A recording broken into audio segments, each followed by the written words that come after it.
Olá pessoal, tudo bom?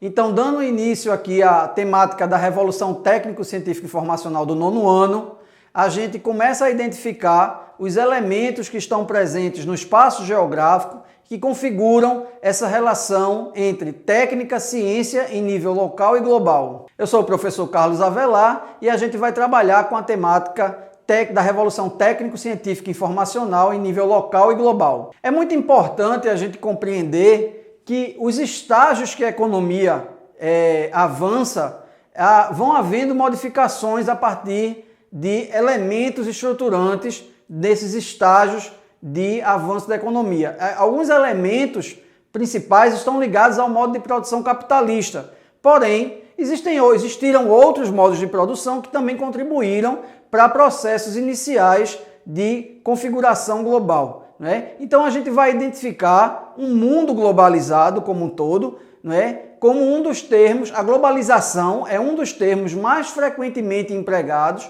para descrever a atual conjuntura do sistema capitalista e sua consolidação no mundo. Na prática, ela é vista como a total ou parcial integração entre as diferentes localidades do planeta e a maior instrumentalização proporcionada pelos sistemas de comunicação e transporte.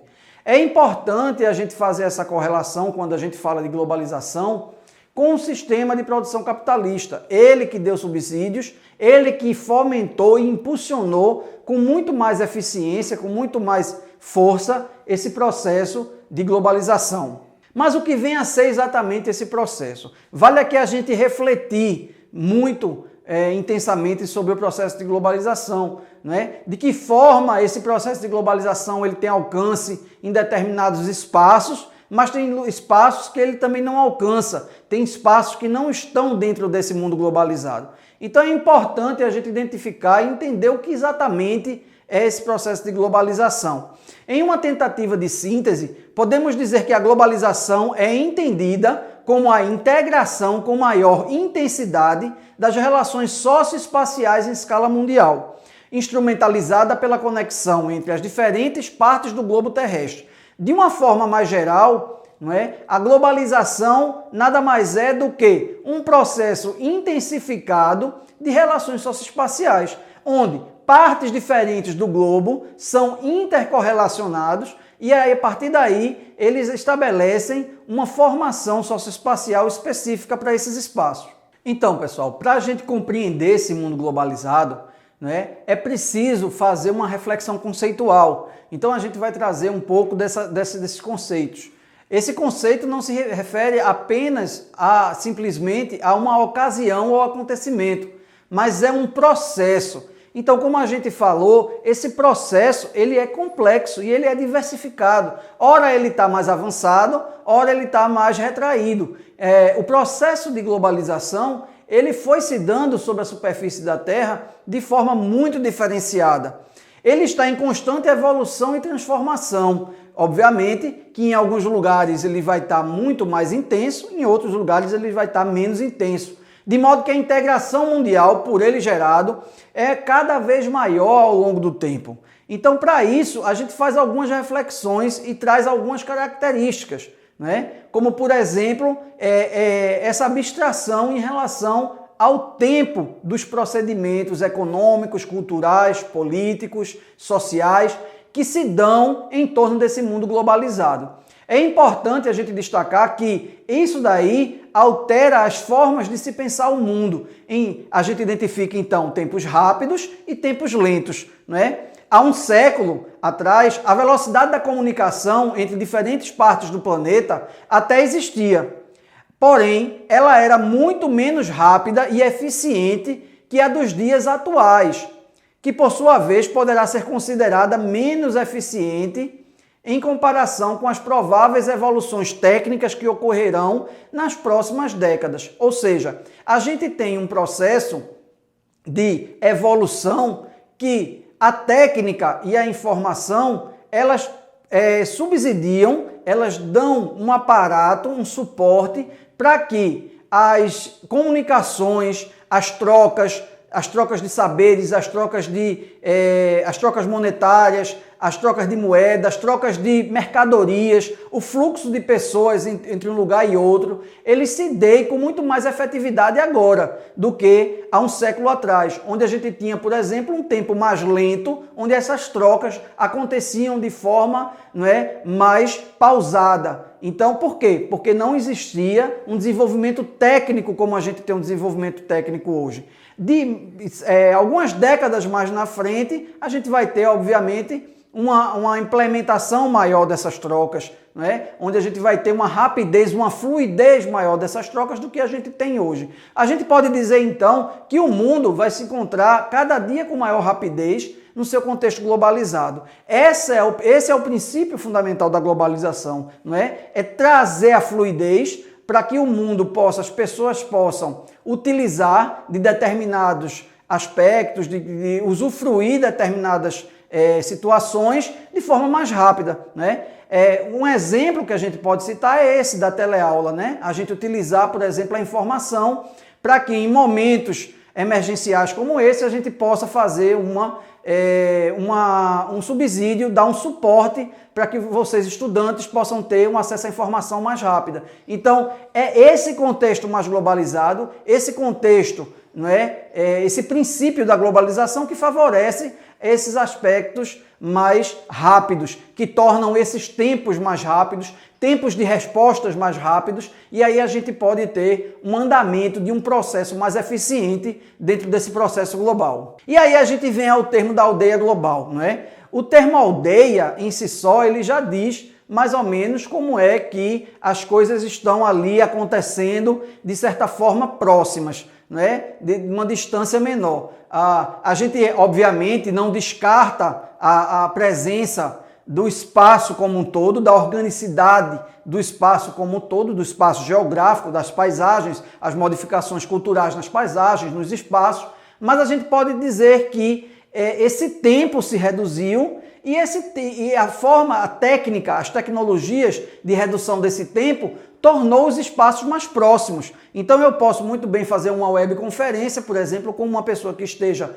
no Japão, que esteja na China, na Índia, não é? Nos Estados Unidos, na Europa, e isso daí dá uma relação de proximidade. Essa tecnologia, por exemplo, a gente já tem na palma da mão, não é? Com os telefones celulares, enfim. Tudo isso aí nos faz partícipes de uma aldeia global, de uma área mais próxima. O avanço realizado nos sistemas de comunicação e transporte, responsável pelo avanço e consolidação da globalização atual, propiciou uma integração que aconteceu de tal forma que tornou comum a integralidade dos espaços. Então, o espaço integrado é o objetivo final desse processo de globalização, é trazer aquele espaço, não é, que o professor Milton Santos muitas vezes chama de espaço opaco, não é, aquele espaço que está fora dessa aldeia, que está excluído, o espaço da exclusão dessa aldeia global, mas trazer esse espaço, inseri-lo dentro dessa aldeia, dentro desse tempo e desses espaços de forma mais rápida. Então isso daí é um objetivo da globalização, é uma característica da globalização dentro dessa perspectiva mais global. O termo aldeia, especificamente, como a gente já falou, é referência a algo pequeno, onde todas as coisas estão próximas umas das outras, o que remete à ideia de que a integração mundial no meio técnico, científico e informacional tornou o planeta metaforicamente menor. Então a gente tem um processo que nos conduz a uma eficiência maior, e aí os tempos se tornam tempos mais rápidos e os espaços eles diminuem na medida que eu tenho uma integração com o outro, uma integração com o distante de uma forma muito mais rápida e eficaz. A origem do termo globalização, não é? A discussão sobre essa origem, ela é muito debatida, não é? São feitas muitas reflexões. Não existe consenso sobre a origem desse termo globalização, do processo da globalização. O termo em si só veio a ser elaborado a partir da década de 80, tendo uma maior difusão após a queda do Muro de Berlim e o fim da Guerra Fria. Então, alguns aspectos, né, foram contribuindo para que esse processo se tornasse um processo mais rápido, esse fluxo, essa troca, se tornasse um processo mais rápido. Alguns aspectos históricos, como foi falado aí, né, principalmente o fim da Guerra Fria, trouxeram subsídios para que esse processo de globalização avançasse mais ainda.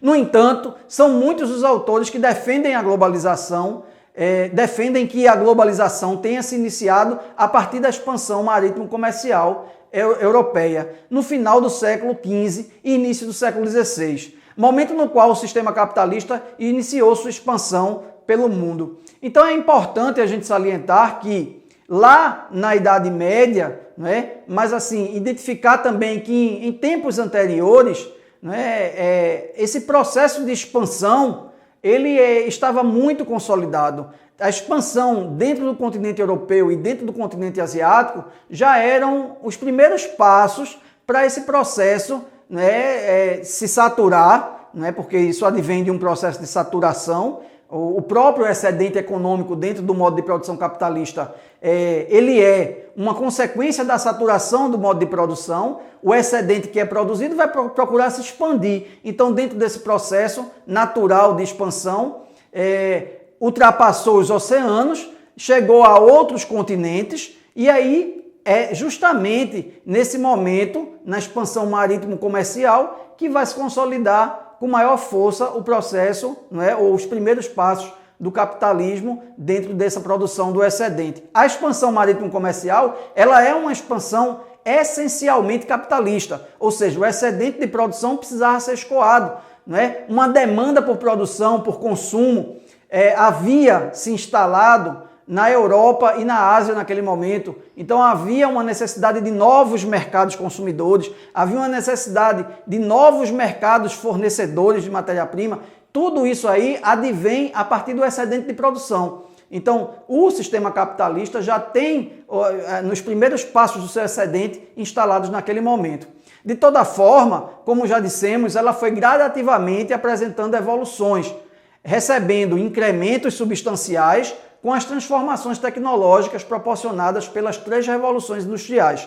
Então, o momento de produção do excedente, ele vai se complementar com o processo de industrialização. Ora, e o que é esse processo de industrialização? Esse processo de industrialização é tornar mais rápido e em maior quantidade aquilo que era produzido antes, em menor quantidade e com menor eficiência. A máquina é que vai fazer esse trabalho, ou seja, enquanto um artesão produzia uma peça, a máquina produz 30, 40, num tempo muito menor, em relação ao que o artesão fazia. A implementação industrial, ela vai gerar esse excedente, impulsionar esse excedente com muito mais força e vigor. E esse excedente é que vai ser a causa justamente desse processo de expansão e que a gente conhece como processo de globalização. Então, vale lembrar, conforme a gente pode identificar aí na tela, que o processo de industrialização, esse processo de produção mais intensa do excedente de produção, ele se dividiu em 3 etapas fundamentais. A primeira, a segunda e a terceira revolução industrial. Essas etapas elas foram sequenciais e deram origem e foram implementando um processo de produção de excedente maior. A primeira revolução industrial ocorre em meados do século XVIII, baseia-se no uso em larga escala do carvão como fonte de energia para impulsionar a máquina a vapor. Então a gente tem um processo de transferência aí nos transportes bastante implementado, como o carvão sendo matriz energética essencial para o funcionamento. Isso daí vai dar um grau de rapidez às trocas e à fluidez de informação de pessoas e mercadorias, como fluidez também de dinheiro. Na segunda revolução industrial, já no século XIX, baseia-se no uso em larga escala de petróleo e eletricidade como principais matrizes energéticas.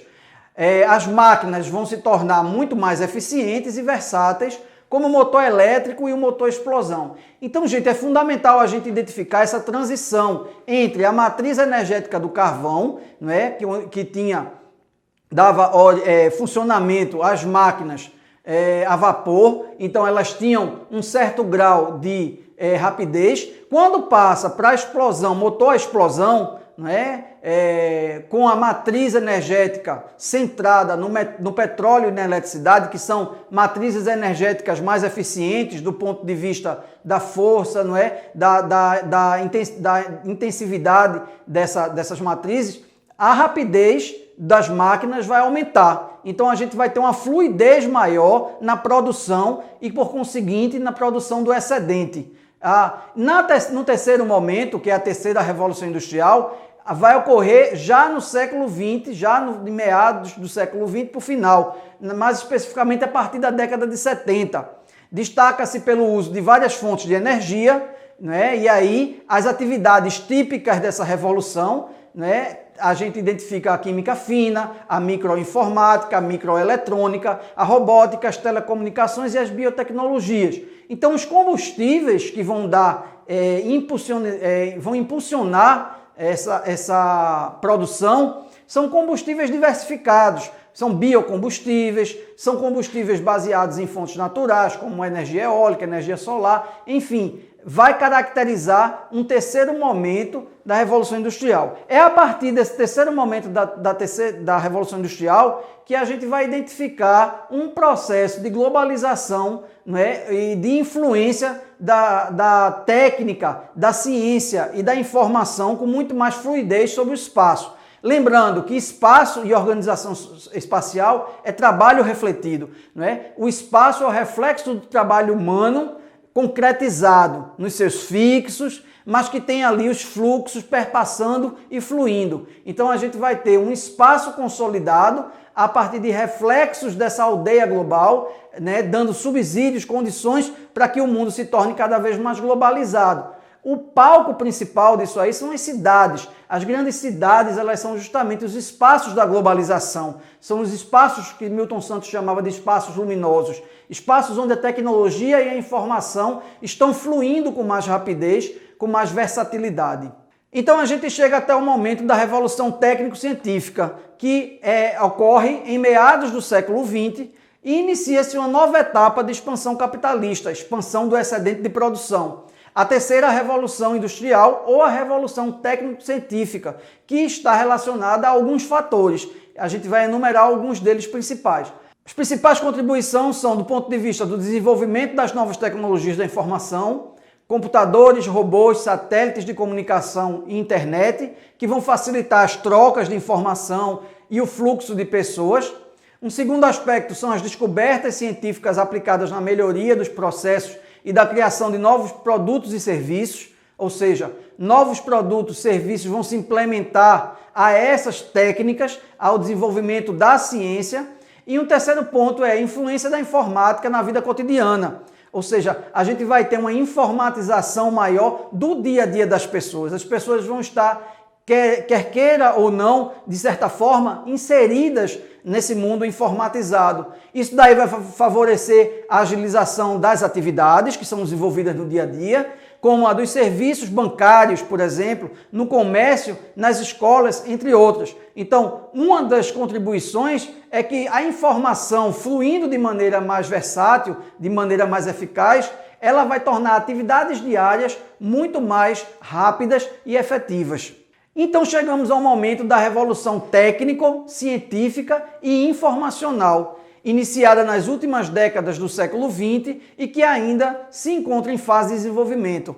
Então a gente está vivenciando ainda esse momento de expansão da revolução técnico, científica e informacional. Nesse processo, intensificaram-se os avanços técnicos no contexto do sistema de informação, com destaque para a difusão de aparelhos eletrônicos, como o uso do celular, por exemplo, que é um aparelho que está no dia a dia das pessoas e fomenta essa troca de forma muito efetiva e muito rápida, e a internet, que é uma rede de computadores que facilita essa troca de informação e essa troca de fluxos de informação, além de uma maior evolução nos meios de transporte.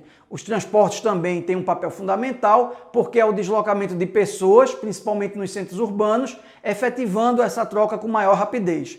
Portanto, a título de síntese, podemos considerar que, se a globalização iniciou-se há cerca de 5 séculos aproximadamente, com aquele processo de expansão marítimo-comercial, ela se consolida de forma mais elaborada e desenvolvida ao longo dos últimos 50 anos. Então, esse impulso maior, não é a partir dos últimos 50 anos, trazendo como resultado o que foi gerado durante a segunda Revolução Industrial, com o petróleo e a eletricidade dando um impulso maior, mas nos últimos 50 anos esse reflexo ele é absorvido e é a partir da segunda metade do século XX em diante que a gente vai ter uma caracterização da troca de informações e de conteúdos de forma muito mais rápida. Então, conforme a gente pode observar aí na tela, não é? Algumas representações desse mundo globalizado, não é? Um mundo que está interligado, ou seja, está integrado de forma muito mais rápida, um mundo que está presente, não é? Uma diversificação de produção e desse excedente de produção, né? A gente identifica aí as marcas dos grandes conglomerados de produção nesse mundo global, né? E a padronização é um aspecto peculiar desse mundo globalizado, ou seja, a globalização ela trouxe a padronização como um aspecto importante, definidor de onde uma área é globalizada ou não. Porque o padrão global, ele atende a todas as áreas de uma mesma forma, não deixando de considerar os aspectos locais, que é o diferencial. O diferencial, que é essa relação entre o global e o local, o diferencial ele conta também, a gente vai ver mais na frente essa relação, mas ele conta fundamentalmente para esse processo. Então, alguns aspectos a gente vai destacar, né? Como o uso de fontes de energia menos poluidoras, eólica, biocombustíveis, energia solar, como já foi falado, máquinas de avançada tecnologia que vão poder realizar atividades antes desenvolvidas por um grande número de trabalhadores. Então, quando a gente precisava de 50 trabalhadores, um robô, por exemplo, faz esse processo em muito menos tempo. A diminuição relativa do emprego, tanto na indústria quanto na agropecuária, né? As vagas que estavam destinadas ao trabalho, agora esse trabalho de forma mais mecanizada, de forma mais eficaz, mais eficiente, disponibiliza essas vagas, então vai haver um aumento de desemprego nessas produções. O desenvolvimento de novas áreas profissionais não ligadas diretamente à produção, como engenharia de materiais, ciências da computação, gestão ambiental e outras. Então isso daí, a globalização vai trazer uma nova configuração do mercado de trabalho, vai demandar de atividades que não necessariamente estão ligadas à produção, à esfera produtiva direta, né? Estão ligadas a uma outra esfera, uma esfera mais virtual, uma esfera onde leva em consideração o controle da qualidade dos meios de produção. O desenvolvimento do setor de serviços que absorve parte da mão de obra dispensada pela indústria. Então isso daí gera uma informalidade também no setor de serviços, as pessoas não tendo mais onde se localizar com sua mão de obra ali na força de trabalho industrial, no setor primário, elas vão então ocupar serviços informais, vão ser prestadoras de serviços, vão trabalhar com biscates, enfim, vão formar uma população que direciona o trabalho para a atividade informal. Então, vamos refletir, não é?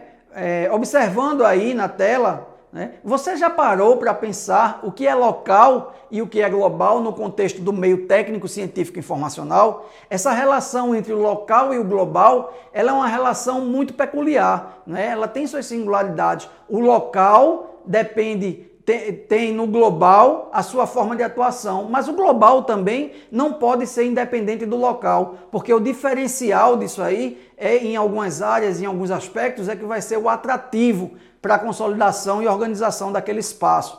Você reconhece no seu dia a dia alguns elementos como produtos, costumes, crenças e hábitos, cultura de origem exclusivamente local ou de origem exclusivamente global? Né? Então é uma pergunta aí que cabe a gente refletir. Será que é algo só local ou algo só global? Um não depende do outro, né? E aí a gente considera o princípio da interdependência no espaço geográfico, da análise do espaço geográfico, né? O local dependendo do global e o global dependendo dos aspectos locais. O local e o global num mundo interligado, né? No mundo globalizado, o tempo e o espaço têm outras dimensões. Então, o processo de abstração, dentro de um processo globalizado, de um mundo globalizado, a gente vai ter uma outra concepção desse processo de abstração. Por quê? Porque ele vai nos dar dimensões diferenciadas. Algo que acontece do outro lado do mundo, que você pode ler, pode ver, acompanhar instantaneamente, praticamente.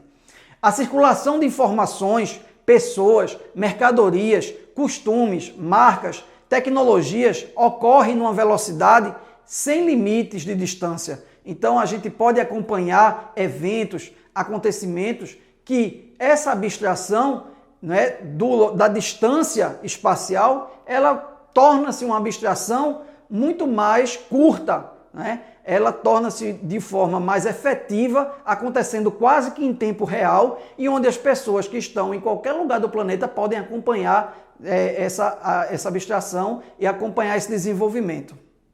Então, a partir daí a gente começa a identificar espaços globais e espaços locais. O espaço geográfico vai possuir várias dimensões, desde o local, que pode ser um lugar, passando pelo regional, nacional até o global. Então, o lugar, que é a base, o local, ele tem uma relação de identidade. Essa relação de identidade, ela não pode ser excluída, ela não pode ser escanteada dessa análise socioespacial. Por quê? Porque é ela que define o sujeito, o indivíduo enquanto ser agente transformador do espaço como um todo. E aí essa escala vai mudando. Tem a influência regional, tem a influência nacional, até que se chega ao mundo global. Isso daí de forma integrada.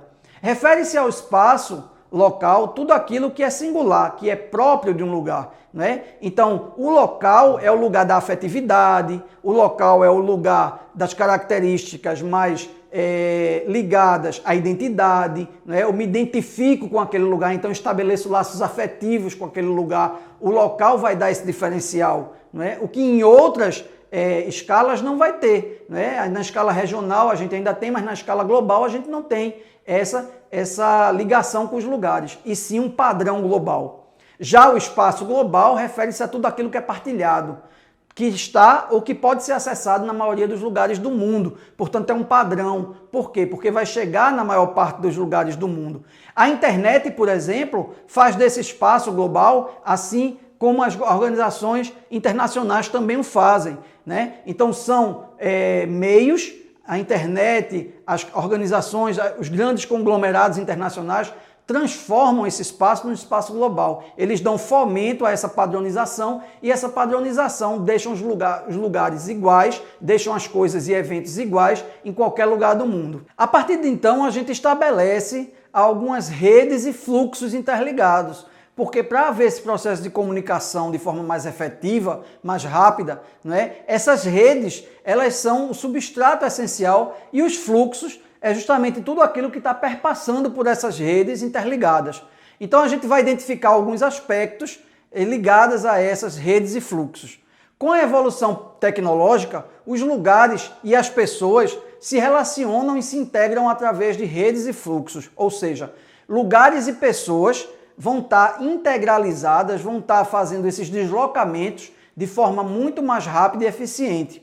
Um outro aspecto é que as mercadorias podem ser produzidas em um país e podem ser consumidas no mundo inteiro. A produção, o excedente de produção, então, ele se diversifica no espaço. A produção, ela pode ser realizada em um determinado local, uma parte da produção em outro, outra parte em outro, mas o consumo pode ser feito em todas as partes do globo. Então é importante identificar esse aspecto dentro dessa configuração de redes. Um terceiro aspecto importante é que as pessoas podem viajar de um lugar para o outro, muito distante, em poucas horas. O sistema de transportes, né, já condiciona essa troca de espaços, né, essas viagens, com muito mais rapidez e com muito mais eficácia. E um quarto espaço é que as informações e as ideias podem ser transmitidas ao mesmo tempo em todo o globo por meios de comunicação e pela internet. É importante salientar que essas trocas também atingem o mercado financeiro, né? Então, valores podem ser trocados de forma muito mais eficientes entre um espaço e outro em questão de minutos ou até de segundos. Eu posso fazer uma transferência bancária de um banco que esteja no Brasil para um banco que esteja na Nova Zelândia, que é do outro lado do mundo, e isso daí durar apenas alguns segundos ou minutos. Isso daí é proporcionado em função de uma configuração globalizada em redes e fluxos. Do ponto de vista dos transportes e das comunicações, né, é importante destacar que os custos com transporte e comunicação vão diminuir com esse avanço tecnológico. Por quê? Porque essas trocas sendo muito mais rápidas e demandando pouca infraestrutura ou menos infraestrutura, né, esses custos, a produção torna-se muito mais eficiente e esses custos diminuem de forma significativa. As movimentações comerciais e financeiras vão ficar muito mais ágeis, ou seja, a troca desses valores e a troca dessas mercadorias vão se dar em um tempo muito menor e de uma forma muito mais rápida. Essas articulações em rede possibilitaram a maior expansão das empresas para outros lugares e ramos, alcançando mais consumidores. Então é nesse momento que o excedente de produção ele vai se expandir mais ainda, porque ele vai buscar mais mercados e mais consumo. No espaço mundial, as distâncias encurtam e as fronteiras podem ser ultrapassadas. Então eu posso muito bem me comunicar com uma pessoa em outro país sem necessariamente ultrapassar essa fronteira física desse país, não é? Porque a tecnologia vai dar, e essa estrutura em rede vai me dar condições para que eu possa ter essa comunicação. No capitalismo globalizado, as trocas comerciais podem envolver o mundo todo, né? Então o capitalismo ele está num momento onde esse excedente ele é muito elevado, porque as trocas são muito rápidas, mas ele também está num estágio em que o mundo todo é englobado por esse modo de produção capitalista, onde essas trocas são muito mais rentáveis e geram muito mais o excedente de produção capitalista. Então é importante a gente identificar que com todo esse movimento, não é, do desenvolvimento técnico, científico, informacional, a paisagem, o espaço, ele está presente ali enquanto espaço de desenvolvimento da vida, né? Que mesmo com essa globalização exacerbada, com todos esses movimentos em rede, o espaço, a superfície terrestre, ela está na sua dinâmica de desenvolvimento. E aí a gente vai partir para uma análise, não é, que o professor Milton Santos identificou como sendo as rugosidades do espaço, né? Segundo o professor Milton Santos, ao longo da história, as ações humanas e as sociedades vão imprimindo suas construções ao espaço geográfico. Como a gente falou, o espaço é trabalho. Então essas construções são rugosidades que estão impressas no espaço geográfico, né? E essas rugosidades elas estão presentes enquanto uma dinâmica da vida na superfície, né? O substrato físico natural ele está em desenvolvimento, assim como as ações humanas, econômicas e sociais também estão presentes nessa superfície. Isso daí continua no seu processo de desenvolvimento e continua configurando o espaço e a organização espacial do lugar. É importante salientar que o trabalho é justamente o trabalho humano, né, e o trabalho físico-natural, ele está presente na paisagem, registrando suas atividades, costumes, tecnologias e culturas. Algumas dessas construções, ou seja, dessas rugosidades, existem até nossos dias e carregam consigo toda a história. Na maioria, essas construções, como prédios antigos, hoje têm novas funções. Então essas rugosidades elas estão presentes no espaço socioeconômico. Isso daí vai gerar um conceito de indústria cultural, não é? A gente vai analisar algumas concepções, mas trazendo uma referência na década de 40, onde o filósofo alemão Theodor Adorno afirmou que a expansão da produção industrial, somada ao crescimento da produção cultural e da propaganda, estaria vinculada à criação de uma indústria cultural. Essa indústria cultural tem uma estratégia de criar, desenvolver, veicular por meio de televisão, rádio, cinema, artes, livros, revistas e propagandas estilos de vidas consumistas, além de formar novos padrões culturais ligados aos hábitos de consumo. Ora, o excedente da produção, ele está ali funcionando, está em rede, está se articulando, estão havendo as trocas, mas esse excedente de produção ele precisa de um impulso maior mais na frente, que é o consumo desse excedente de produção. Então os hábitos vão ser agregados dentro de um padrão cultural de consumo, ou seja, o consumismo dentro dessa economia, ele tem um papel fundamental no desenvolvimento dessa produção.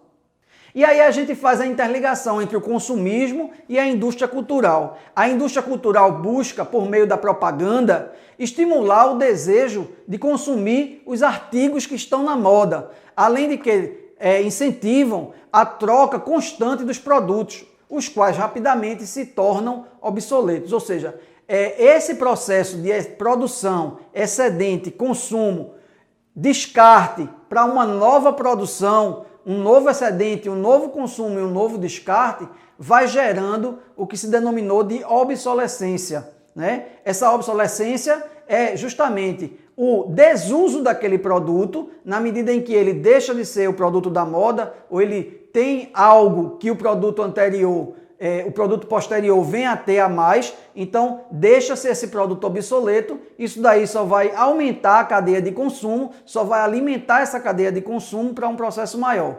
Cada fase da globalização é marcada por uma onda de inovações tecnológicas. Contudo, essas inovações não atingem o planeta igualmente, quer por razões econômicas, possibilidades de acesso e consumo de novos produtos, quer por razões culturais, ou seja, é aquela diferenciação do espaço global. Existem espaços que estão incluídos nesse consumo, ou seja, espaços luminosos, o professor Milton Santos chamou de espaços luminosos, onde o acesso a esses produtos é maior, portanto, são espaços de consumo, né? Mas existem os outros espaços opacos, espaços onde não há essa tecnologia, não há esse acesso, portanto, esses produtos também não são consumidos, então são espaços desprovidos desse consumo. Agora, existe um movimento dentro do processo de globalização que é inserir os espaços opacos, tornar esses espaços opacos em espaços luminosos, ou seja, trazer o mercado consumidor desses espaços que ainda não estão consumindo para um espaço de consumo. A grande questão no mundo globalizado, no que diz respeito a essa cultura, é em que medida o mundo globalizado é capaz de preservar os costumes e culturas locais sem alterá-los ou eliminá-los. É um embate muito forte entre o global e o local, quando o global impõe uma padronização de uma forma tão perversa que essas características locais, elas se tornam características de resistência dos espaços locais. Então, em que medida essa globalização, ela respeita ou ela preserva esses costumes e cultura local? Essa é uma questão que a gente cabe fazer a reflexão, não é? E cabe trazer mais argumentos e mais elementos para o debate. Portanto, podemos afirmar que a globalização, apesar de ambicionar igualar, homogeneizar a população mundial, ela tem produzido, na verdade, enormes diferenças regionais, né? As diferenças regionais, elas estão presentes como peculiaridades, como resistências. Assistimos hoje à globalização do consumo, mas vemos caminhar a passos lentos a globalização da educação, da saúde e do trabalho.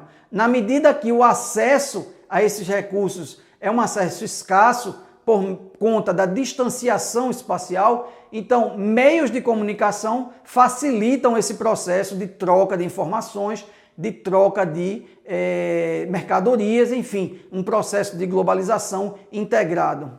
Então, pessoal, é dentro desse contexto globalizado que a gente identifica como que o espaço ele se torna um espaço com uma organização própria, né? É dentro desse contexto em redes que se leva em consideração trocas rápidas, né? Eficiência produtiva, eficiência desse excedente de produção que o mundo globalizado vai se estabelecer. Eu espero que vocês então tenham gostado dessas breves reflexões sobre globalização e a gente se vê uma próxima vez. Um forte abraço.